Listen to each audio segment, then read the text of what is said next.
Good morning, friends, and welcome to the pre-market view. We've seen weakness in the US markets and they were down about 0.2 to 0.3%. As the 10-year bond yields have actually spiked up to 2.84, and the housing starts data that came in was a little better than market expectations. So every incremental data point which is coming out from US is suggesting that the economy is on a revival mode, which increases the possibility of the Fed tapering from September.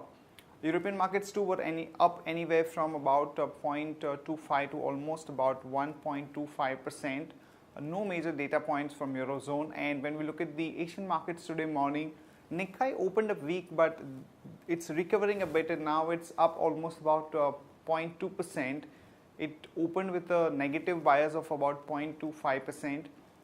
The rest of the markets are marginally down. Hang Seng is flat, and the rest of the markets like Kospi, Straits Times, etc. down about 0.15 to 0.2%. However, SGX Nifty is suggesting that we are going to open up about 40 odd points down at about 5480.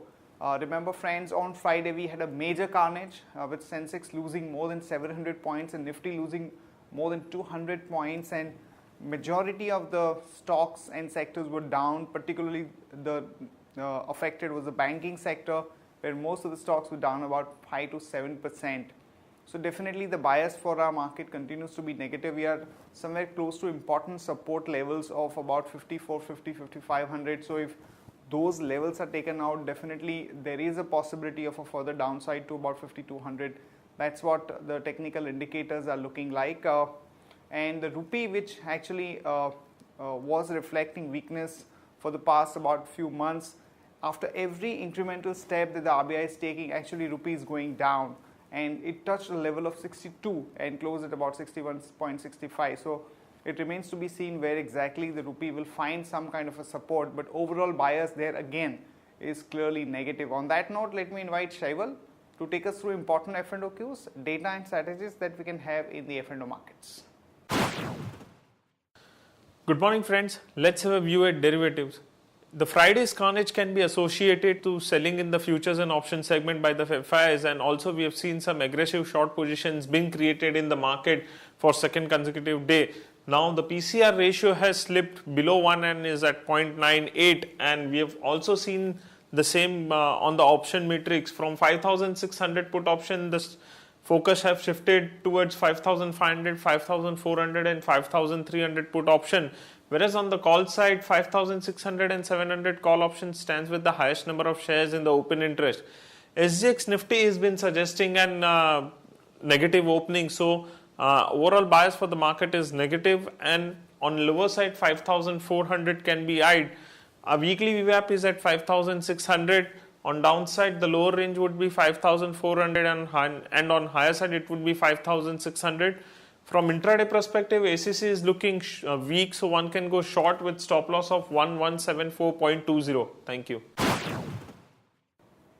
Here are the important news and events that we are tracking today. First of all, some update on the telecom industry, and there are indications from the government that they are open to reducing the reserve price for the next round of spectrum auction, which would definitely be positive for the existing telecom operators. And the officials have also said that the government was revisiting the draft merger and acquisition policy, as they want to invite more players to come into the fray because of the current crisis on the forex front that the country is going through. So some relief for the telecom sector. We've seen some positive bias for stocks like Idea and to some extent Bharti. So there could be some more upside for these stocks from the short-term perspective. For the big ticket infra projects, some positive news is the government has cleared projects worth almost about 1.1 lakh crore, and the clearances would come as a relief for the investors in 18 power projects with a generation capacity of almost about 15,500 crore megawatts, and also highway projects worth about 4,400 crore. So overall, these are just the announcements. The market in the current situation is not in a position to kind of take any positive cue from this. So this will not have any short-term meaningful implications on the market. So one can really ignore these announcements for now. Finally, the Vedanta Group's proposed merger of its subsidiary Sesa Goa and Sterlite Industries has come through.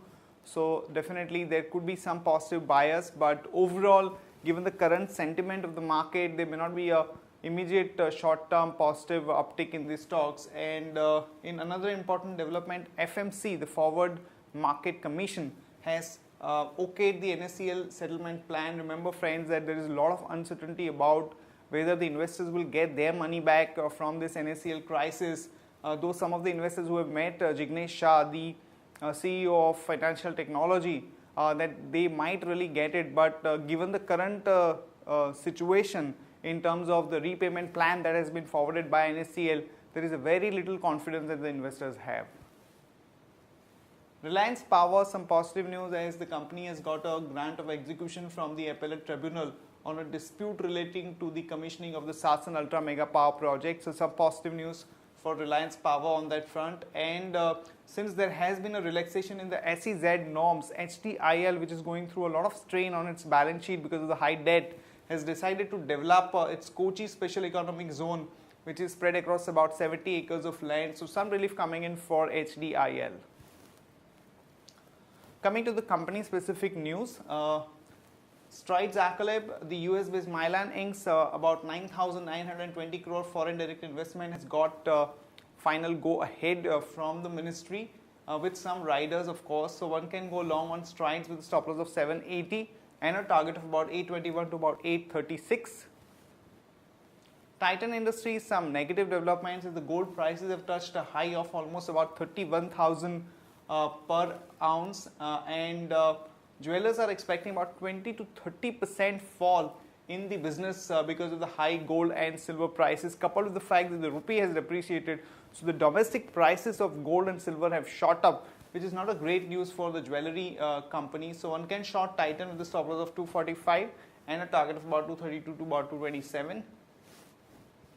And Jindal Steel and Power, some negative news as the CBI is looking at summoning the Congress MP and industrialist Naveen Jindal for their role in the coal block allocation. So one can short JSPL with a stop loss of 217 and a target of about 206 to about 202. That's it from all of us friends. Have a great trading session and see you tomorrow at the same time.